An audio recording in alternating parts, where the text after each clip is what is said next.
नमो हरिहंसाणं नमो सिद्धाणं नमो आयर्याणं नमो वज्रायाणं नमो लोये सर्वसाहुणं मंगलं भगवान् वीरो मंगलं गौतमो गणी मंगलं कुन्दकुन्दाद्यो जैन धर्मोऽस्तु मंगलम् सर्वमङ्गलमाङ्गल्यं सर्वकल्याणकारिकं प्रधानं सर्वधर्माणां जैनं जयतु शासनं जैनं जयतु शासनम्।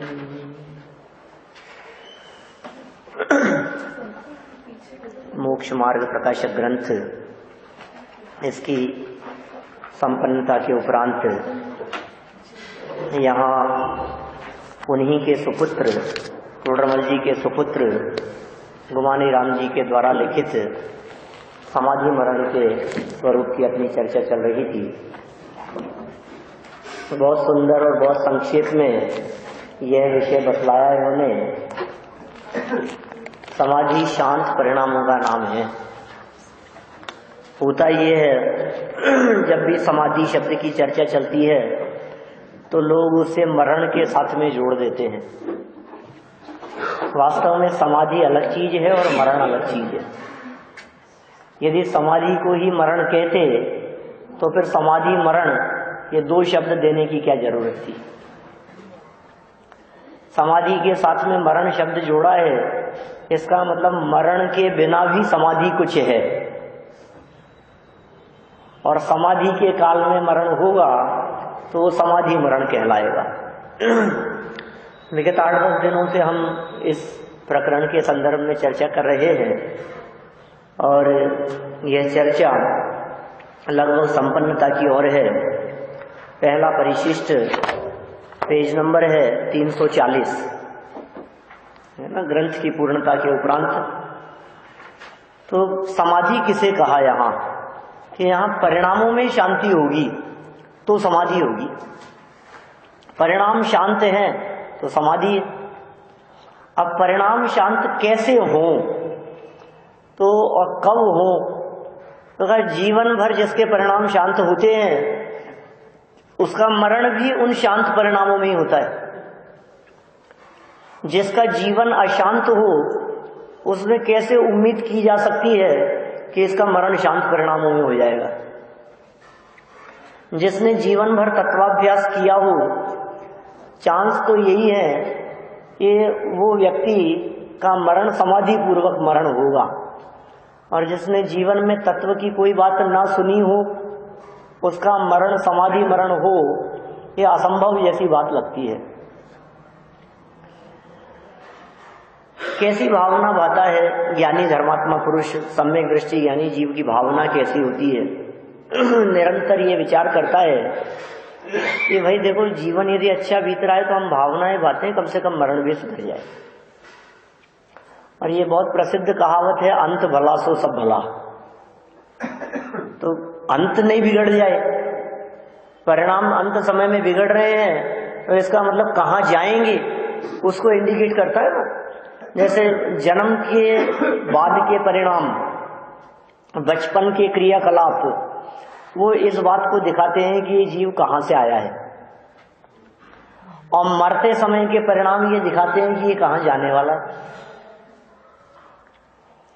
बच्चों के देखते हैं, छोटे बच्चों को देख करके आप अनुमान लगा सकते हैं किसका कौन शांत है कि ज्यादा शैतान है। तो यदि वो शैतान है तो शैतानी के संस्कार आए हैं पीछे से, और यदि वो शांत है तो शांत परिणाम आए हैं पीछे से। ऐसा हो सकता है कि नहीं? अनुमान लग रहा है, अनुमान वाली बात है, 100% तो कुछ नहीं कह सकते। इसी तरह मरते हुए के परिणामों से, मरने के पहले के परिणामों से, मरने के पहले भावों से हम इस बात का अनुमान लगा सकते हैं कि ये जीव मर के कहाँ जाने वाला है। जो जीव देव गति में जाने वाले होंगे, उच्च गति में जाने वाले होंगे, अच्छे जगह पर जाने वाले होंगे, निश्चित रूप से उनके परिणाम भी अंत समय में शांत परिणाम होंगे। ये सहज है ऐसा स्वरूप। इसलिए ज्ञानी की भावना समाधि पूर्वक मरण होवे, शांत परिणामों पूर्वक मरण होवे। और समाधि मतलब निकषाय, शांत परिणाम, वेद विज्ञान सहित परिणाम, ये सब जिसके हो वो ज्ञानी है और उसका काल समाधि में बीत रहा है। इस संबंधी हम भावना की चर्चा कर रहे थे। यहाँ जो प्रसिद्ध समाधि की भावना है, समाधि भावना कविवर शिवराम जी द्वारा लिखी गई। दिन रात मेरे स्वामी मैं भावनाएं गाऊं, देहांत के समय में तुमको न भूल जाऊं। इसके करीब 5-6 छंदों की चर्चा हम कर चुके हैं और अंतिम 2-1 छंद बचे हैं जिनकी कुछ और चर्चा करना शेष है। वो पूरी की पूरी चर्चा मानव गुमानी राम जी द्वारा लिखे गए इस समाधि मरण के स्वरूप से बिल्कुल हूबहू मिलती है। समाधि मरण के साथ में एक और शब्द मिलता है शास्त्रों में, जिसे संलेखना कहा जाता है। संलेखना और समाधि मरण। संलेखना क्या चीज है? संलेखना और समाधि, अब मरण जोड़ दिया दोनों के साथ में, संलेखना मरण, समाधि मरण। तो समाधि और संलेखना को तो हम जोड़ सकते हैं साथ में। देखो, जीवन समाधि स्वरूप हो सकता है और समाधि में जीवन जीने के लिए अंत समय में जो लगभग मैक्सिमम 12 वर्ष के लिए जो उन्होंने उत्तर त्याग किया, उस सबको संलेखना में शामिल किया जाता है। संलेखना शब्द जो है उसका भी यदि संधि विच्छेद करें तो कई आचार्यों ने ऐसे प्रयोग करके बतलाए। सत लेखना, सत आत्मा का स्वरूप है, सत वस्तु का स्वरूप है, तो सत वस्तु स्वरूप है और लेखना माने देखना, लखना, देखना। तो सत लेखना माने जो आत्म स्वरूप को देखे उसके संलेखना होगी। जिसने आत्म स्वरूप को नहीं देखा हो उसके संलेखना नहीं हो सकती। आत्मा को देखें, आत्मा को जाने, आत्मा के स्वरूप को पहचाने तो संलेखना सच्ची संलेखना है। बिना अपने स्वरूप को जाने पहचाने संलेखना होती ही नहीं है। ऐसा संलेखना शब्द का अर्थ भी इसी समाधि से जोड़ करके हमें देखना चाहिए। तो कहीं समाधि मरण मिलेगा, कहीं संलेखना मरण मिलेगा, ऐसे शब्द शास्त्रों में मिलते हैं। काय को भी क्रश करना और कषाय को भी क्रश करना, ये 2 बातें उनमें गर्भित थी। देखिए कैसी भावना होती है, ना तो मरने की इच्छा है और ना जीने की इच्छा है। समाधि मरण वाले जी समाधि मरण कर रहे हैं, शब्द दिया जा रहा है मरण, लेकिन मरने की इच्छा नहीं है। तो मरने की इच्छा नहीं है तो कोई कह सकता है जीने की इच्छा होगी कि नहीं, जीने की भी इच्छा नहीं है। हाँ, जीने की इच्छा भी नहीं है और मरने की इच्छा भी नहीं है। साहब ऐसा कैसे हो सकता है, कि ऐसा क्यों नहीं हो सकता है? कभी कभी हम आपसे किसी कार्य के बारे में पूछते हैं, किसी चीज को खाने के बारे में पूछते हैं कि आप ये खाएंगे या ये खाएंगे, बोलो क्या बनाएं। तो कभी आप ऐसा भी जवाब दे देते हैं कि कुछ भी बना लो, कि नहीं इसकी इच्छा है या इसकी इच्छा है। तो आप क्या कहेंगे? तो बना लो कुछ भी। ये इच्छा है तो हाँ बोलो और नहीं है तो ना बोलो। ये इच्छा नहीं है ऐसा भी नहीं कह सकते और इच्छा है ऐसा भी नहीं कह सकते। जो हो उसमें सहजता है। ऐसे जवाब देते हैं कि नहीं? ये खरीदें कि ये खरीदें, ये पसंद है कि ये पसंद है, तो दोनों में से कोई भी देख लो। ये साड़ी लें कि ये साड़ी लें, ये मोबाइल लें कि ये मोबाइल लें। अभी ये संपन्न हो रहा है अपना ग्रंथ, तो कौन सा ग्रंथ चलाएं वो लोग? ये चलाएं कि ये चलाएं? चला लो कुछ भी। नहीं, आप अपनी इच्छा तो बताओ कि कोई इच्छा नहीं है, जीने की इच्छा भी नहीं है और मरने की इच्छा भी नहीं है। उसका नाम समाधि मरण है। मरने की इच्छा क्यों करें? इस मनुष्य जीवन को छोड़कर।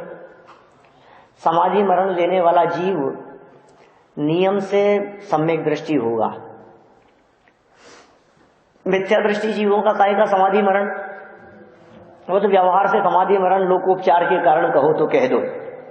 असली समाधि मरण तो चौथे गुणस्थान से ऊपर, पंचम गुणस्थानवर्ती के, छठवें सातवें गुणस्थानवर्ती के, या तो व्रतियों के या महाव्रतियों के, अणुव्रतियों के या महाव्रतियों के, उन्हीं के होगा समाधि मरण। अब यदि वो मरण को चाहेंगे तो इसका सीधा सीधा सा अर्थ यह हुआ कि यहाँ के पांचवें और छठवें सातवें गुणस्थान को छोड़कर चौथे गुणस्थान को चाह रहे हैं, क्योंकि विग्रह गति में चौथे गुणस्थान से ऊपर गुणस्थान नहीं होता। क्या किसी भी जीव के मैक्सिमम गुणस्थान परभव में जाते समय विग्रह गति के काल में चौथा हो सकता है, चौथे से ऊपर होता ही नहीं। किसी भी जगह पर जन्म लेवे जीव तो या तो पहले गुणस्थान में जन्म लेता है या चौथे में जन्म लेता है। ऐसा नहीं हो सकता कि जन्म के समय किसी जीव का पांचवा गुणस्थान हो। ऐसा नहीं हो सकता कि जन्म के समय कोई छठवें सातवें गुणस्थान। देखो जन्म के समय तो सब कपड़े लत्ते बिना होते हैं ना, तो छठे सातवें वाले होते होंगे, वस्त्र आभूषण कुछ भी नहीं होते जन्म के समय, तो छठवा सातवा नहीं होता कपड़ों के बिना वाला। कि नहीं भाई ऐसा तो नहीं हो सकता है। जन्म होगा तो मिथ्या दृष्टि जीव का जन्म मिथ्यात्व सहित होगा। सम्यक दृष्टि था पूर्व भाव में तो वो सम्यक्त्व सहित भी जन्म ले सकता है, इससे ऊपर तो कोई पर भाव में जाता नहीं है। यहाँ है पांचवें गुणस्थान वाला, यहाँ है छठवें सातवें गुणस्थान वाला।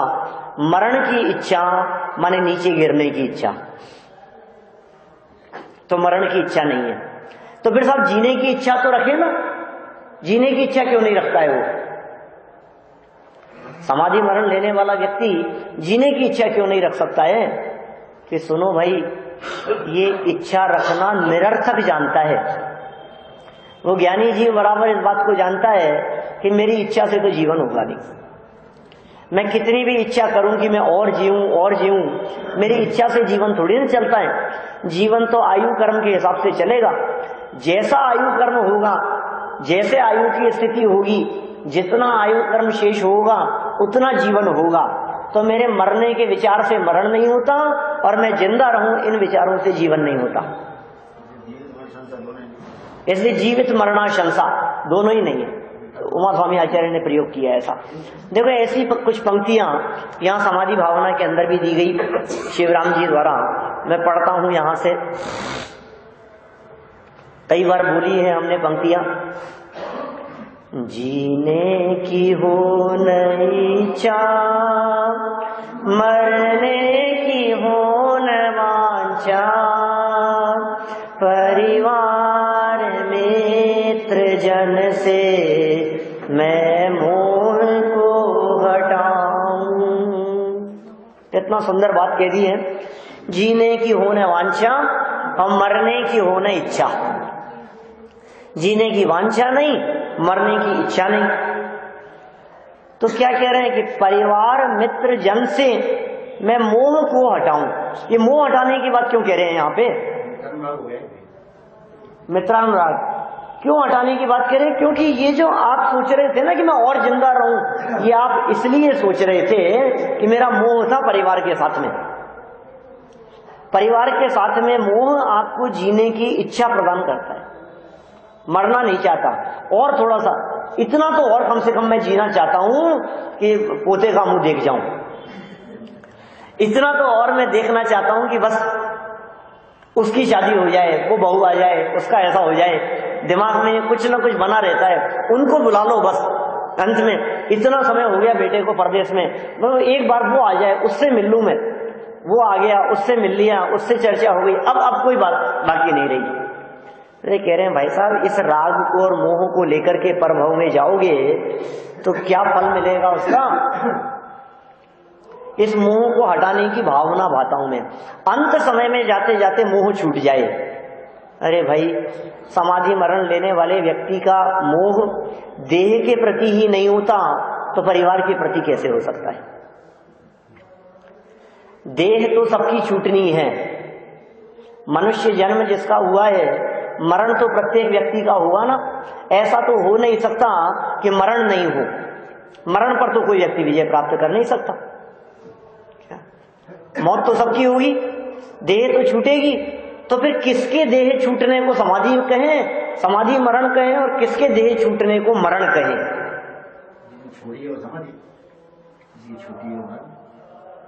जिसने छोड़ी है वो समाधि, और जिसकी छूटी है वो मरण।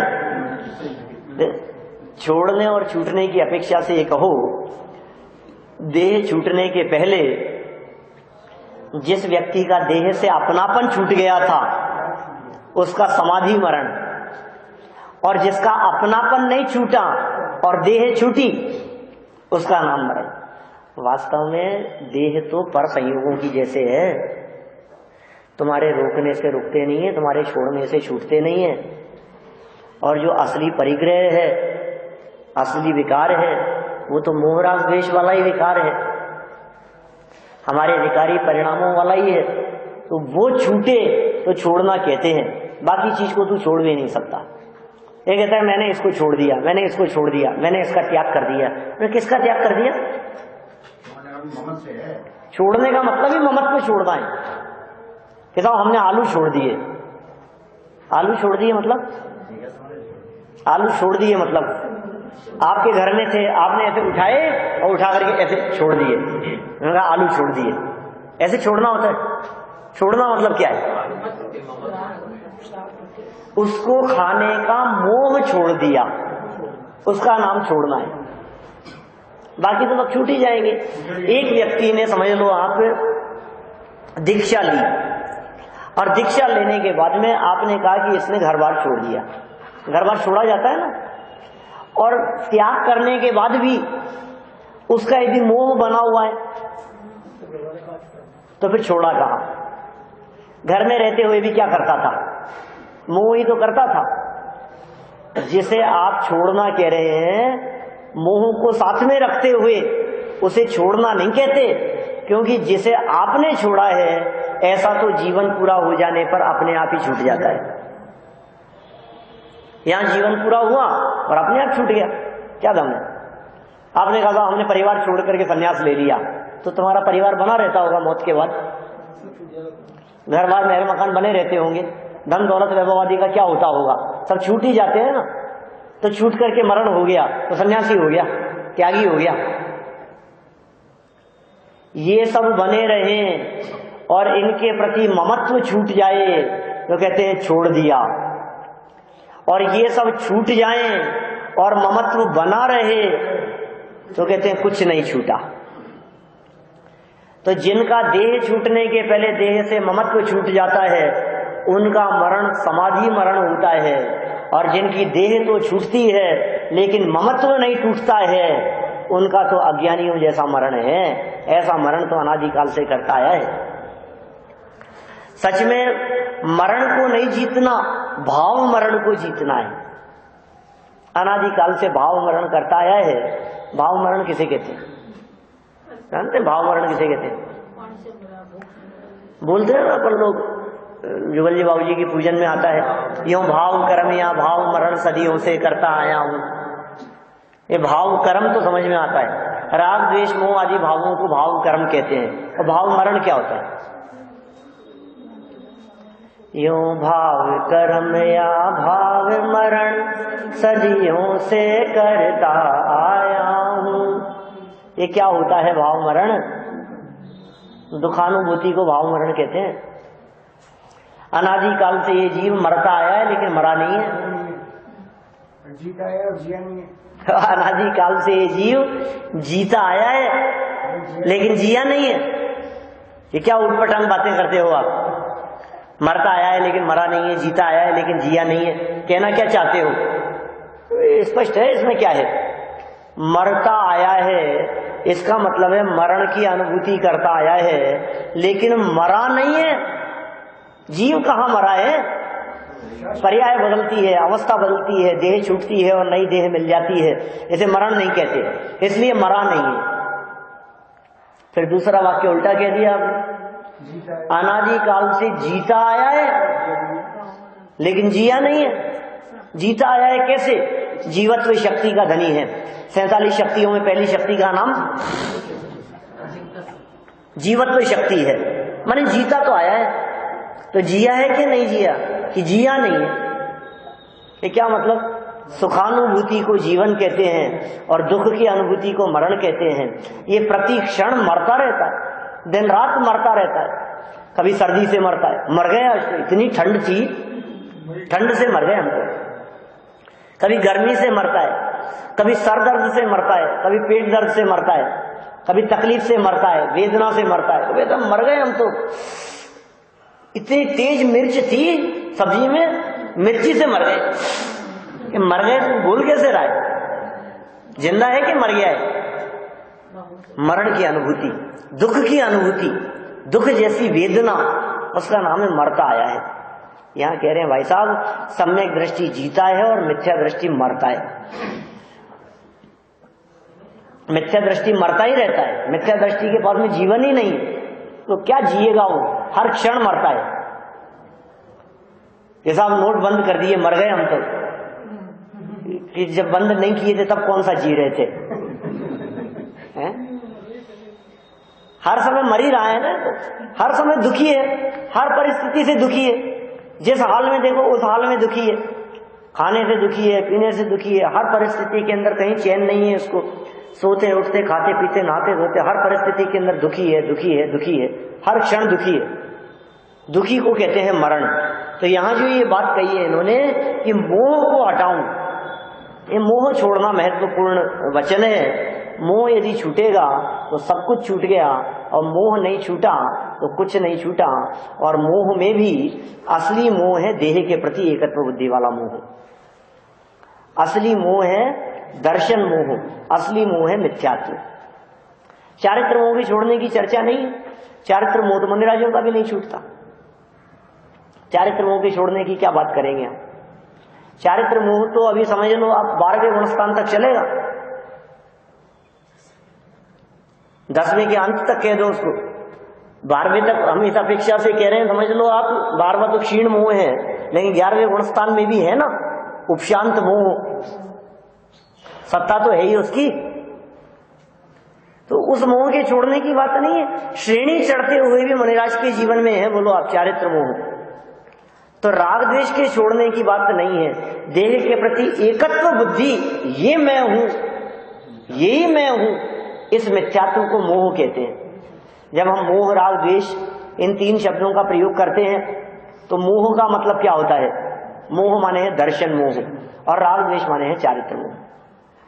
तो यहां जो मोह को हटाऊं शब्द का प्रयोग किया है, परिवार के साथ में, मित्र के साथ में, कैसे हटेगा? देह के प्रति मोह नहीं है, तो मित्रों और परिवार के साथ में मोह कैसे हो सकता है? वो भी छूट गया।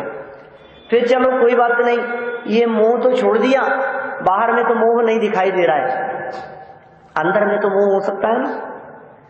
कहा इस मोह के छोड़ने के बाद भी, मान लो सम्यक दृष्टि है, ये मोह छूट गया उसका, परिवार के प्रति भी मोह नहीं है, तो भी परिणामों में पूर्व के भोग आदि की बातें तो आ सकती है।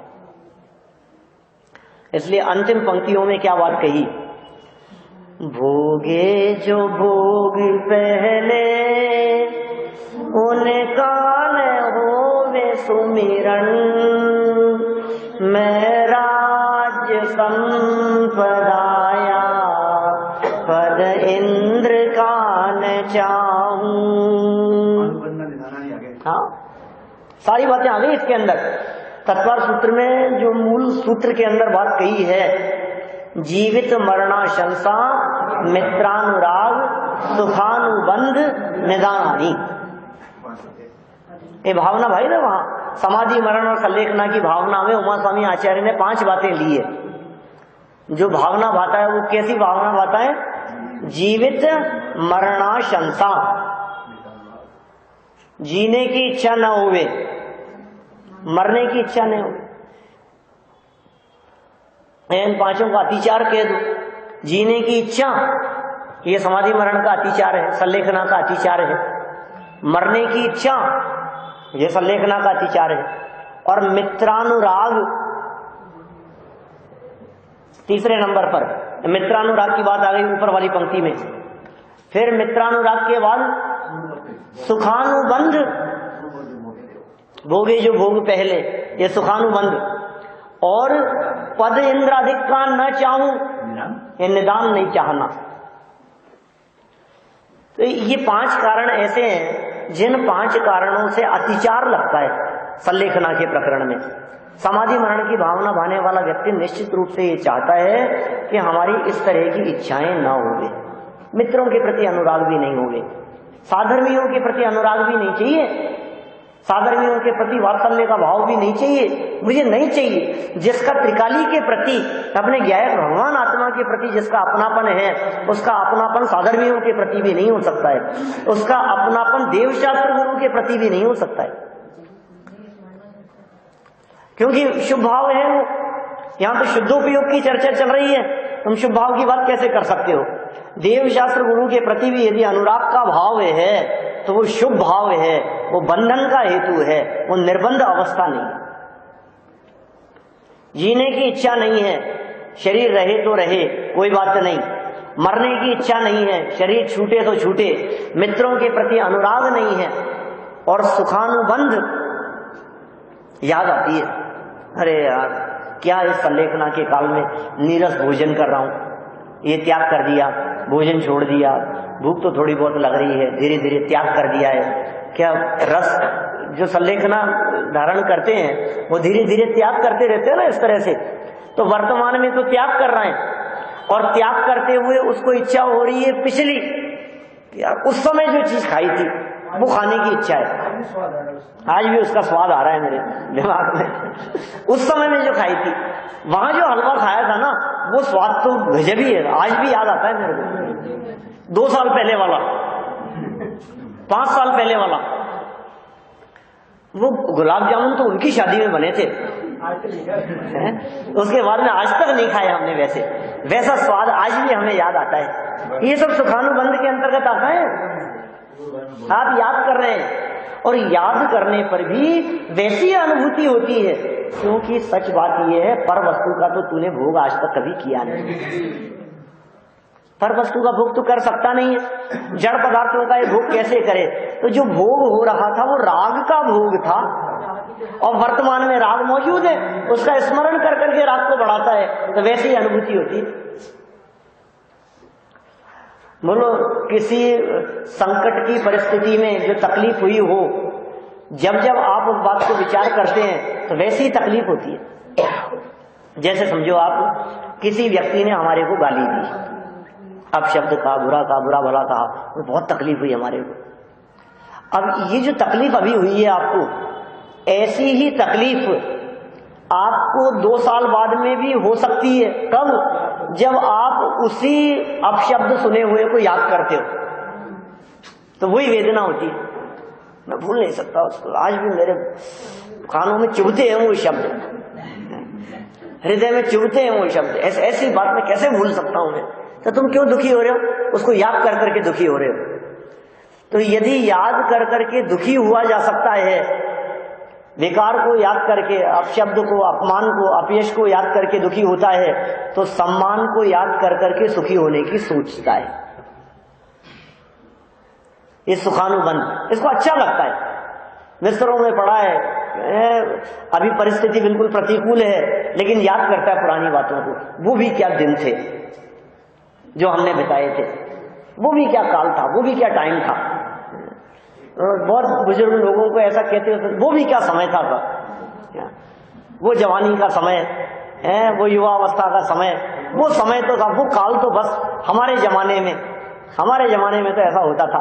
हमारे जमाने में, हमारा जमाना क्या कहते हो आप? अपना जमाना कह के करके आप उसको याद करते रहते हो। कषाय तो है ही, और क्या? तो आप अपने जमाने की बात मत किया करो। सुखानुबंध है। अच्छा, ये सुखानुबंध और निदान 2 शब्द दिए। सुखानुबंध में तो भूतकाल को याद करता है, और निदान में भविष्य की चिंता करता है। जब सुखानुबंध की बात कही जाती है तो कहते भोगे जो भोग पहले, ठीक है ना। और निदान में क्या बात करता है, कोई बात नहीं अभी बर्दाश्त कर लो, यहाँ छूटेगा तो वहां मिलेगा, यहाँ छोड़ भी दूंगा तो क्या फर्क पड़ता है, आगे मिल जाएगा, इससे अच्छा मिलने वाला है। बहुत से लोग तो वर्तमान परिणामों में शांति और सहजता ही इस भरोसे लाते हैं कि कोई बात नहीं, ये सड़ा गला शरीर छूटेगा तो क्या फर्क पड़ता है, आगे अच्छा मिलेगा। लोग ये सोचते हैं कि यदि ये परिस्थितियां छूट गई तो क्या फर्क पड़ता है, आगे हमारे को रत्न मिलेंगे, आगे हमारे को रिद्धियां मिलेगी, देवगति मिलेगी, मिनिमम 32 देवांगनाएं मिलेगी, उड़ने की सामर्थ्य होगी, गायब होने की, रूप बदलने की, वैभव रत्न, कितनी संपदा होगी, कैसा वैभव होगा। तो कहा सुन, यदि तेरे मन में उसकी चाह है तो तेरा मरण समाधि मरण नहीं है, तू अतिचार लगा रहा है, दोष लगा रहा है, तेरी संलेखना टूट गई है, तुझे इस बात का विचार नहीं। तो ज्ञानी क्या विचार करता है, ज्ञानी इंद्र आदि के वैभव का विचार नहीं करता, ज्ञानी आत्म संपदा का विचार करता है, अनंत गुणों का विचार करता है। वो बाहरी रत्नों को नहीं देखता, वो आंतरिक रत्नों को देखता है। भाई उसे अंदर में रत्न मिल गए हैं, उसे अंदर में ऐसा खजाना मिल गया है जिस खजाने के प्राप्त करने के बाद बाहरी जगत के विषय भोग और संसाधन सुविधाएं उसे आकर्षित करने में समर्थ नहीं होती, उसका मन आकर्षित नहीं होता उनकी तरफ। क्या करना है बोलो। अभी तो जगत में रिद्धियों को देख देख करके बहुत महिमा आती थी इसको, अरे यार क्या गजब रिद्धि है, क्या गजब रिद्धि है। 64 रिद्धि विधान करो, जब भी अपन करते हैं तो हमें को कैसा लगता है, क्या रिद्धियां हैं, क्या चमत्कार है भाई, गजब ही रिद्धियां हैं। आकाश मार्ग में उड़ जाते हैं, चारों रिद्धिदारी है ऐसी, विक्रिय रिद्धि, शरीर छोटा बड़ा कर लेते हैं, गायब हो जाते हैं, अणिमा महिमा आदि रिद्धियां, अंतर्धान, धरती के अंदर चले गए, पानी के ऊपर ऐसे चले जैसे धरती पर चल रहे हो, ये कैसी रिद्धियां हैं। ऐसी रिद्धि अक्षीण महालय रिद्धि, अक्षीण महानस रिद्धि, बहुत बहुत महिमा आती है हमारे को कि सुनो भाई, ज्ञानी जीव ऐसी रिद्धियों की कामना नहीं करता। क्या करोगे आप, देखने वालों को भली महिमा आएगी इन रिद्धियों की, लेकिन इनको रंच मात्र महिमा नहीं आती है। ये रिद्धियां क्या मुक्ति में साथ जाएगी? इन रिद्धियों के प्रकट हो जाने से क्या मोक्ष मार्ग आसान हो जाता है? जिसके पास में जितनी ज्यादा रिद्धियां होगी उसे उतना जल्दी मुक्ति की प्राप्ति होगी? कुछ नहीं है। ये रिद्धियां और ये चमत्कार हमें मोक्ष में ले जाने में साधक नहीं है। इन रिद्धियों का प्रयोग मुक्ति मार्ग में बाधक अवश्य हो सकता है, मान का शय बढ़ा सकता है। इसलिए ज्ञानी धर्मात्मा पुरुष, सम्यक दृष्टि, भेद विज्ञानी, आत्मानुभवी, जिसने अपने आत्मा के अतीन्द्रिय आनंद रस को चख लिया हो, जिसने अंदर के आनंद रस को चखा हो, वो क्या करेगा व्यक्ति? उसको अंदर की निधियां दिख रही है, रिद्धियां दिख रही है, ज्ञानादि शक्तियां दिख रही है, चैतन्य तत्व दिखाई दे रहा है, अजर अमर तत्व दिखाई दे रहा है। थोड़ा बहुत भी कोई व्यक्ति ऐसा कवच खरीद लेवे, जैसे समझ लो आप अनब्रेकेबल चीज की कितनी महिमा आती है हमारे को, अनब्रेकेबल है। ये गिलास जो है ना, ये अनब्रेकेबल है। ये बर्तन जो है ना, ये टूटते नहीं है। इतने बड़े बड़े शोरूम में कांच लगा रखे हैं, कैसे अनब्रेकेबल है, ये टूटते नहीं है। कुछ भी कर लो आप, कितना भी आप खड़े हो जाओ इसके ऊपर, टूटेंगे नहीं है ना। विदेशों में बहुत जगहों पर ये ऐसे जो फ्लोर है, बहुत ऊंचाई पर ले जाकर के ऐसे फ्लोर बनाए रखते हैं जिसमें समझ लो आप 400-400 फीट नीचे वह चलती हुई गाड़ियां दिखे और आप उसके ऊपर चल रहे हो, ऐसा दिखाते हैं। तो एकदम पांव रखो तो ऐसा लगे जैसे घबराहट होती है, लेकिन नहीं, वो अनब्रेकेबल है, कोई चिंता नहीं। आप उसके ऊपर घूमो फिरो चलो, नीचे गाड़ियां चल रही है, दौड़ रही है, हाईवे है नीचे, और ऊपर ट्रांसपेरेंट ग्लास लगा हुआ है। गजब है यार, कैसा है। अरे तेरे आत्मा का स्वरूप अनब्रेकेबल है, वो टूटता नहीं है क्या? बोलो ऐसी कोई दवाइयां बन जाए आज दुनिया में कि जिनको खाने के बाद में आप अमर हो जाओ, 10 साल के लिए आपका मरण नहीं होगा, गारंटी है 10 साल के लिए। वो दवाई की गोली जो व्यक्ति खा लेगा उसका 10 साल के लिए मरण नहीं होगा। गजब चीज है, ये तो बहुत अच्छा है। तेरा अनंत काल में कभी मरण नहीं हो, ऐसा तेरा स्वरूप है। तो सम्यक दृष्टि जीव अपने अनादि अनंत स्वरूप का विचार करते हैं, अपने अजर अमर स्वरूप का विचार करते हैं। जब मेरा कभी मरण ही नहीं होता तो मुझे मरने का भय क्यों होगा, मुझे मरने से घबराहट क्यों होगी। जब मेरी संपदा मेरे पास में है तो मैं पर संपदा का लक्ष्य क्यों करूं। बाहरी संपदा मेरी संपदा नहीं है, और बाहरी संपदा के बढ़ने से मेरे में कुछ बढ़ भी नहीं जाता है। क्या बढ़ गया, श्रीमद जी की पंक्तियां है ना ऐसी, लक्ष्मी बड़ी अधिकार भी पर बढ़ गया क्या बोलिए, परिवार और कुटुंब वृद्धि है पर तोलिए, है ऐसी पंक्तियां है ना। कितना स्पष्ट, क्या बढ़ गया जरा, लक्ष्मी बढ़ गई तो क्या बढ़ गया, संपत्ति बढ़ गई तो क्या बढ़ गया, धन बढ़ गया तो क्या बढ़ गया, मान बढ़ गया तो क्या बढ़ गया, बताओ। मान बढ़ गया हमारा, क्या बढ़ गया तुम्हारा मान बढ़ने में, ये तो बताओ। कुछ तो बड़ा होगा मान बढ़ने में, लेकिन सब बहुत प्रशंसा हुई, बहुत प्रशंसा हुई तो क्या बड़ा, हाइट बढ़ गई, वजन बढ़ गया होगा थोड़ा सा। मिथ्या मान्यता को लेकर के बैठा है जबरदस्ती की, उससे कुछ होना जाना तो है नहीं, रंच मात्र फर्क नहीं पड़ना है। किसी व्यक्ति के द्वारा हमारी कितनी प्रशंसा कर दी जाए कि हमारा वजन बढ़ जाए। कोई व्यक्ति बहुत कमजोर हो, उनका वजन नहीं बढ़ रहा हो, तो इनकी थोड़ी सी प्रशंसा करो, थोड़ा सा वजन बढ़ेगा इनका। है मान बढ़ने से वजन बढ़ेगा, कुछ नहीं है। इसलिए यहाँ ये कह रहे हैं सम्यक दृष्टि ज्ञानी जीव भोगों की आकांक्षा भी नहीं करता, इसका नाम है निदान। बहुत सुंदर पंक्ति कह दी यहाँ। इन पंक्तियों के अंदर वो पंक्तियां आ गई है, उमा स्वामी आचार्य की पंक्ति का मर्म यहाँ आ गया है। वो सूत्र बोलते हैं ना तो वो भाव समझ में नहीं आता, लेकिन ये पंक्तियां बोलते हैं तो बात बराबर समझ में आ जाती है हमारे। भोगे जो भोग पहले उनका न होवे सुमिरन, मैं राज्य संपदाया पद इंद्र का न चाहूं। क्या कहा, जो भोग पहले भोगे हो उनका स्मरण मात्र भी नहीं हो। स्मरण मात्र भी भोग को बतलाता है। ब्रह्मचर्य व्रत की जब प्रतिज्ञा दिलाते हैं, ब्रह्मचर्य अणुव्रत की जब चर्चा करते हैं, ब्रह्मचर्य की जहां भावना की चर्चा करते हैं, वहां भी पूर्व रतानुस्मरण उसके त्याग की बात करते हैं। भोगे जो भोग पहले उनका ना होवे सुमिरन, स्मरण मात्र भी नहीं हो, चर्चा ही क्यों उसकी। अब वो याद ही, अरे वो याद रखने लायक चीज है क्या? पूर्व के भोगे हुए भोग वो याद रखने लायक है, जिनको तू याद करता है। जो याद रखने लायक अपना भगवान आत्मा है, गया है भगवान आत्मा, वो तो तुझे याद नहीं आता है। और जो याद रखने योग्य चीज नहीं है तो उसे याद रखता है। ये भावना भारे हैं, कब याद नहीं आए, दिन रात याद नहीं आए। वो जो पहली पंक्ति में दिन रात शब्द का प्रयोग किया था, वो दिन रात शब्द का प्रयोग पूरी भावना के साथ में लगेगा। दिन रात मेरे स्वामी मैं भावना ये भाऊं, ये मतलब क्या? बोलो बोलो, ये का मतलब क्या है? दिन रात मेरे स्वामी मैं भावना ये भाऊं। कौन सी भावना भाऊं? दिन दुगनी संपदा बढ़ाता जाऊं। अभी एक गाड़ी है, दो चार हो जाए, एक जगह पर बंगला है, दो चार हो जाए, दो चार नौकर चाकर हो, सारी सुविधाएं हो, दिन रात ये भावना भाऊं। ये भावना बातें हम लोग तो दिन रात और बढ़ जाए और बढ़ जाए, संपत्ति और बढ़ जाए, ये भावना भाएं, परिवार में सुख शांति रहे, मरूं नहीं कभी भी, ये भावना भाएं।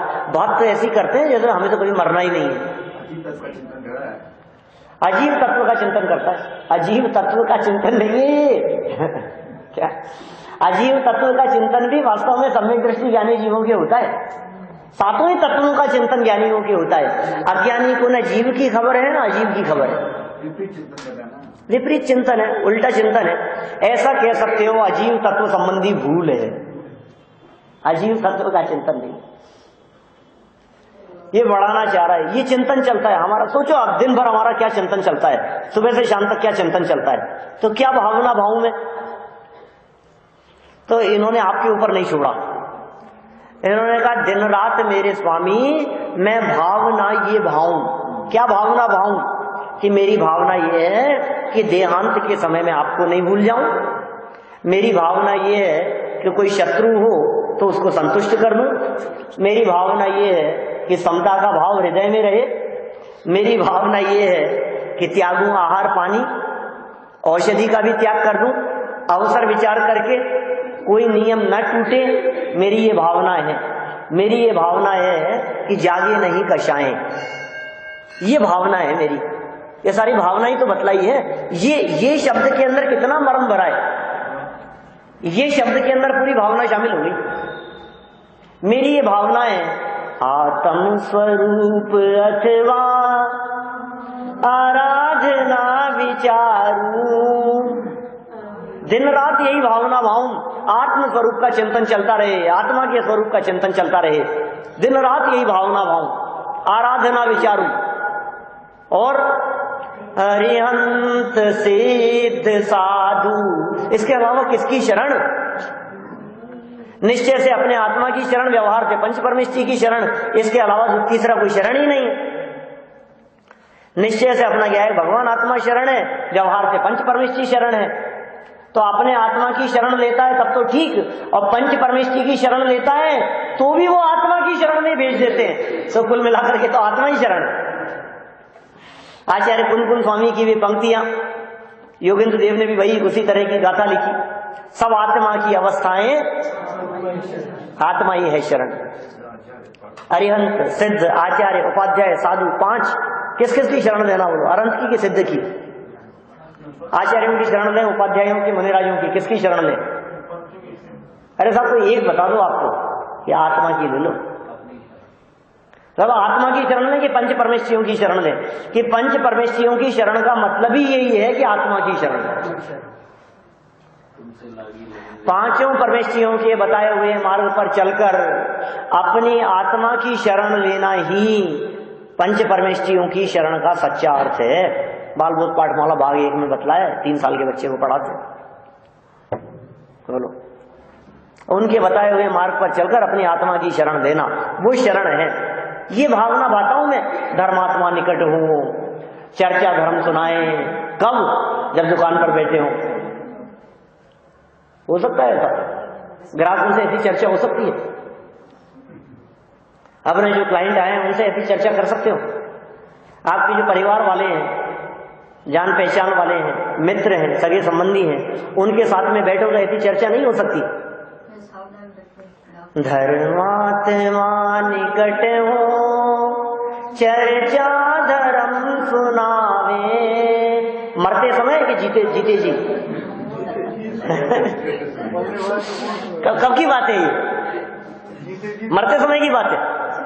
ये उस समय की बात है जब कान काम नहीं करेंगे। ये उस समय की बात है जब जबान से बोला नहीं जाएगा। कौन से समय की चर्चा कर रहे हैं? धर्मात्मा निकट हो, जीवन पूरा होते समय ना, हर समय माहौल ऐसा हो, हम ऐसे माहौल में उठे बैठे, हम ऐसे लोगों के साथ में चर्चा करें, हम ऐसे लोगों के साथ में संबंध बनाएं, हम ऐसे लोगों के साथ में संबंध बढ़ाएं जिनके साथ में चर्चा धर्म सुनावे। बस और कोई बात ही नहीं। हम तो जहां बैठते हैं ऐसी चर्चा होती है। मामा जी के साथ में बैठो, चाचा जी के साथ में बैठो, फूफा जी के साथ में बैठो, दोस्तों के साथ में बैठो। दुकान पे बैठते हैं तो भी वही चर्चा है, और घर में आते हैं तो भी वही चर्चा है। इसके अलावा दूसरी कोई बात ही नहीं। किसी से मिलने के लिए जाओ तो यही चर्चा, कोई हमारे यहाँ मिलने के लिए आ जाए तो यही चर्चा। इसके अलावा दूसरी कोई चर्चा करने लायक नहीं है। विकथा में अनंत काल बिताया है। स्त्री कथा, राज कथा, भोजन कथा, चोर कथा, इन्हीं कथाओं के अंदर तो काल बिताया है।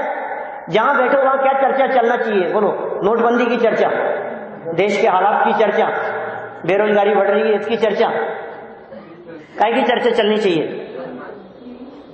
जहां बैठो वहां आज क्या खबर है, आज क्या हुआ, संसद में क्या हुआ, उसने क्या कहा, कितना हंगामा हुआ, चली कि नहीं चली, मोदी को बोलने दिया कि नहीं बोलने दिया, वो क्यों छिपा करके बैठा है अपने मन में बात, राहुल गांधी बोलता क्यों नहीं है, बताता क्यों नहीं है, क्या होगा क्या होगा, यही चर्चा चले। बोलो जहां बैठे वहां। पिछले महीने भर से सारी दुनिया में यही चर्चा का विषय बना हुआ है, पूरे हिंदुस्तान में। जहां बैठो वहां यही चर्चा, यही भावना भारे हो ना आप, यही चर्चा चले। धर्मात्मा निकट हो चर्चा धर्म सुनावे। उससे क्या होगा? वे सावधान रखे गाफिल न होने पाऊं। इस मोह के नशे में गाफिल नहीं हो जाऊं मैं। कहां बहक रहा है, कहां भटक रहा है? ये विकथाएं हैं, इन विकथाओं से समय निकालो, इन विकथाओं से उपयोग हटाओ और सम्यक कथाओं में लगाओ। और सम्यक कथाओं में भी उपयोग अटकना नहीं चाहिए, क्योंकि सम्यक कथाओं के अंदर भी यदि उपयोग अटका तो जिनवानी में अटक करके रह जाएगा, पुण्य बांध करके रह जाएगा, मुक्ति के मार्ग में कदम नहीं बढ़ेंगे तेरे। यदि तू मुक्ति की प्राप्ति चाहता है तो सम्यक विकल्पों से भी विराम लेकर, वहां से भी ऊपर उठकर, इन चर्चाओं से, इन सारे विकल्पों से रुककर त्रिकाली ध्रुव भगवान आत्मा में लीन होने की बात करते हैं। सावधान रखें। कहां सावधान रखें? वे सावधान रखें गाफिल ना होने पाऊं। ये सावधान क्या चीज है और गाफिल क्या चीज है? बोलो।